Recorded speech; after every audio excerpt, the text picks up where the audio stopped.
The KELOLAND Sports Zone starts now.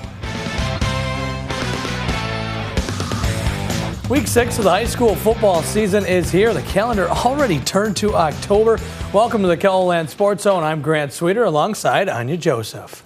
And tonight we'll have highlights from 11 games in South Dakota, Iowa, and Minnesota. And we'll start off in the state's largest class. Yeah, that's where the top-ranked and undefeated Harrisburg Tigers welcomed in Roosevelt. On the game's opening drive, Harrisburg looking for points, but Sam Canute's pass is intercepted. Capital Schmaus, he has the ball. He returns it to the near midfield area for the Rough Riders, though their ensuing drive would stall. The Tigers got the ball back and they went to the ground. Josiah Hines takes the rock and rumbles forward for a big gain. It's a first down and they're near in the red zone. A few plays later, Harrisburg facing 4th and goal. They go to Hines again. He'll find a seam and power his way in. That's a touchdown. Tigers build a 7-0 lead. Into the second quarter we go now. Harrisburg has the ball back. Canute's going to run to the left, then does an inside handoff to Braden Feldy, and the misdirection fakes out the entire defense. Feldy able to coast in for the touchdown run. Harrisburg leads 14-0, and the Tigers stay unbeaten with a 49-13 win over Roosevelt. The two other undefeated teams met at Howard Wood Field as number 2 Lincoln met Brandon Valley. Starting midway into the first, here pass down 7-0 at their own 21. Brody Schaefer slides out of the pocket to connect with Lewison Akasi, who takes it 71 yards all the way to the house for the Tutty. Game's knotted at 7. On the ensuing drive, it's Landon Delaney on the kick return for the Lynx, bobbing and weaving on the edge, breaks a tackle, cuts into the middle, breaks another, and he's taken down just 7 yards shy of the red zone here. A couple plays later, BV within 20, and it's Levi Veskerna with the carry, and he'll bulldoze his way through the Lincoln defense, pushing them back for a gain of 16. And Veskerna will keep the momentum going as he seals the deal with the 2-yard rushing touchdown to put the Lynx back on top 12-7. Brandon Valley gains the ball back, and they'll make it to the 1st and goal, and it's a handoff to Gus Scott, who barrels his way into the end zone, making it 18-7 after the 2-point conversion, and BV would go on to earn the 39-13 win over Lincoln. Well, the game prior pitted number 4 Jefferson against Rapid City Stevens, and what a start it was. Jace Unzen is on the return. He slips a tackle, and then he's off to the races, slipping one more tackler and on his way to a kick return touchdown. Cavaliers lead 7-0, 15 seconds into the game. On the ensuing drive, Jefferson gets the ball moving. Ethan Swenson throws in the flat and finds Damaris Fields, who runs down the sideline and takes it for a good gain and a Jefferson first down. Later in the drive, the Cavaliers convert. It's Swenson who fakes the run and uses the pop pass to Unzen. He makes a sweep move, runs it in for the score. Jefferson leads 14-0. Now the Cavaliers had a punt return score, but it was called back on a hold. But on the next play, they get tricky. Swenson rolls right, throws back to an offensive lineman. It's Mason Payne who runs it in for the touchdown, 21-0 Jefferson. And they'd keep rolling to claim a 56-13 homecoming win over Rapid City Stevens. The game of the week saw Pierre host number 5 O'Gorman in a cross-class battle, and it would look to be that O'Gorman has the ball and he'd keep it running all the way to the house for the touchdown. Sullivan Schlimgen, that is. Sullivan the SDSU Schlimgen. What a play call there. Right. Spot and then it will be Sullivan Schlimgen, or yeah, on the catch here. Schlimgen on the catch from Talon Black. He goes into the end zone. It was a great start for O'Gorman. They're rolling here early, but Pierre would try to put an answer together, and they do, completing this touchdown pass over the middle. That made it now 14-7 as the Governor's trying to hang around, but tonight just too much O'Gorman here as you see the carry. And who else would it be, Anya? We just mentioned his name, Sullivan Schlimgen. Yep. SDSU commit, going to play linebacker, pretty good on offense too. He takes it all the way to the house, and this one goes O'Gorman's way as they win the game of the week over Pierre. Moving on to West Central and Del Rapids now, and that was a number 3 versus number 5 in that head-to-head battle. First quarter, Trojans trying to start a drive, but check this out. Intercepted, one hand. Drake Eastman, and Del Rapids takes over in plus field position. A few plays later, the Couriers go to work, and it's their workhorse. It's Cole Rusink. Reaches out across the goal line for the touchdown. Del Rapids leads 6-0.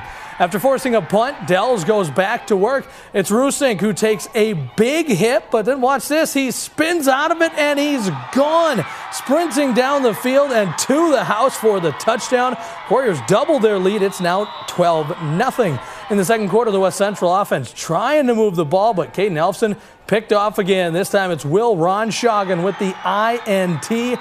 Warriors still up a dozen, and the win streak improves to 5 for Del Rapids with a 26-0 win over West Central. Down in North Sioux City, the 4th-ranked Panthers welcome to Beersford. Panthers start off strong with a touchdown right in the first quarter as Drew Luckin fakes out the defense and connects with Carver Fritchkin to put the Panthers up 6-0. DV continue to keep that momentum going as they push against the Watchdogs defense to get another touchdown, bringing the score 13-0. And the Watchdogs would respond in the second quarter. Malachi James bringing the Watchdogs in for the 13-6, making it a 13-6 game, but DV would go on to collect the 33-14 win over Beersford.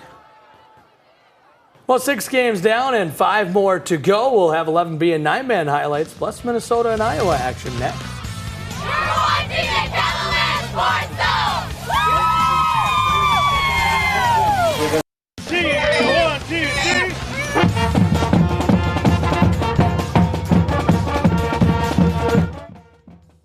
There are 2 remaining unbeaten teams in 11B football, and that includes the preseason favorite winner, Warriors. Well, the top-ranked team looked to stay unbeaten against number 5 Mount Vernon Plankinton, and this one was a defensive slugfest. Early going, Isaiah Olson rolls out to the right, and his throw intercepted by a sliding Carson Kaiser, and the Warriors take over possession. But the Winter offense didn't have much success early on either. The Warriors feed Zach Olson, who gets hit hard. He fumbles, a pile ensues, and eventually takes a moment for the refs to talk it over. It's Mount Vernon Plankinton football, and the Titans take over possession.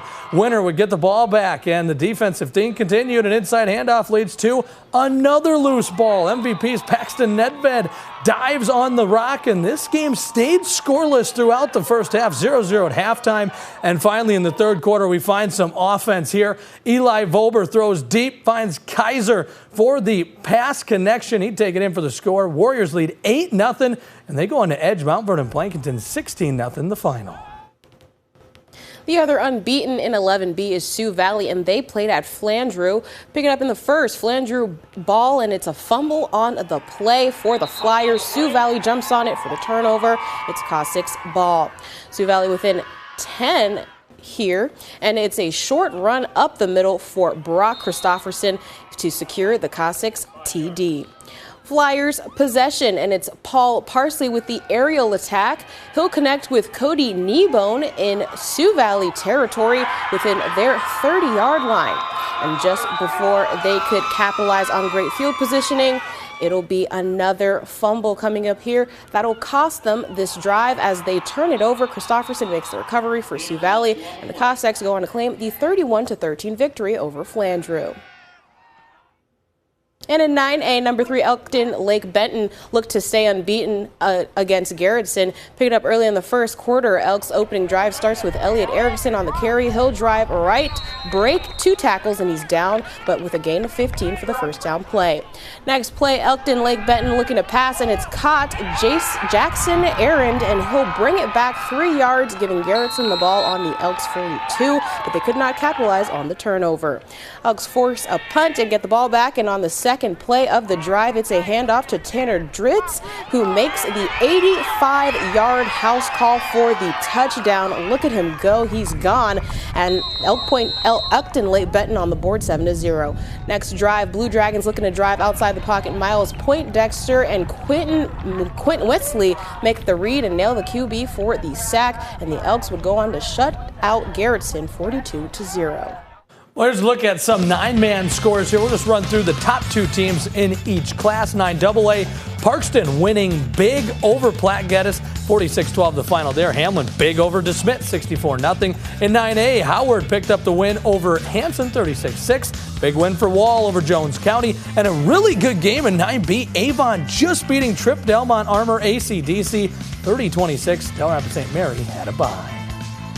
Well, moving to Minnesota, it was the battle axe game and a battle of unbeatens as Pipestone hosted Laverne. This game was a defensive battle throughout. Third quarter, no score. Jaden Johnson takes the pitch to the left. It's a nice first down carry, but that drive would stall. Pipestone takes over. They're going to try to get something going. Nice diving grab here from Tegan Wobler and from his QB Landon Quist. But again, that drive stalls. So the Arrows forced to punt, and it's Laverne's Caden Kruger on the return here. And there's just no room to run on the return. That was the story of the game. Neither team scored all game. Finally, in overtime, it's Laverne who scores and Pipestone who doesn't, as the Cardinals claim the 6-0 overtime win over the Arrows.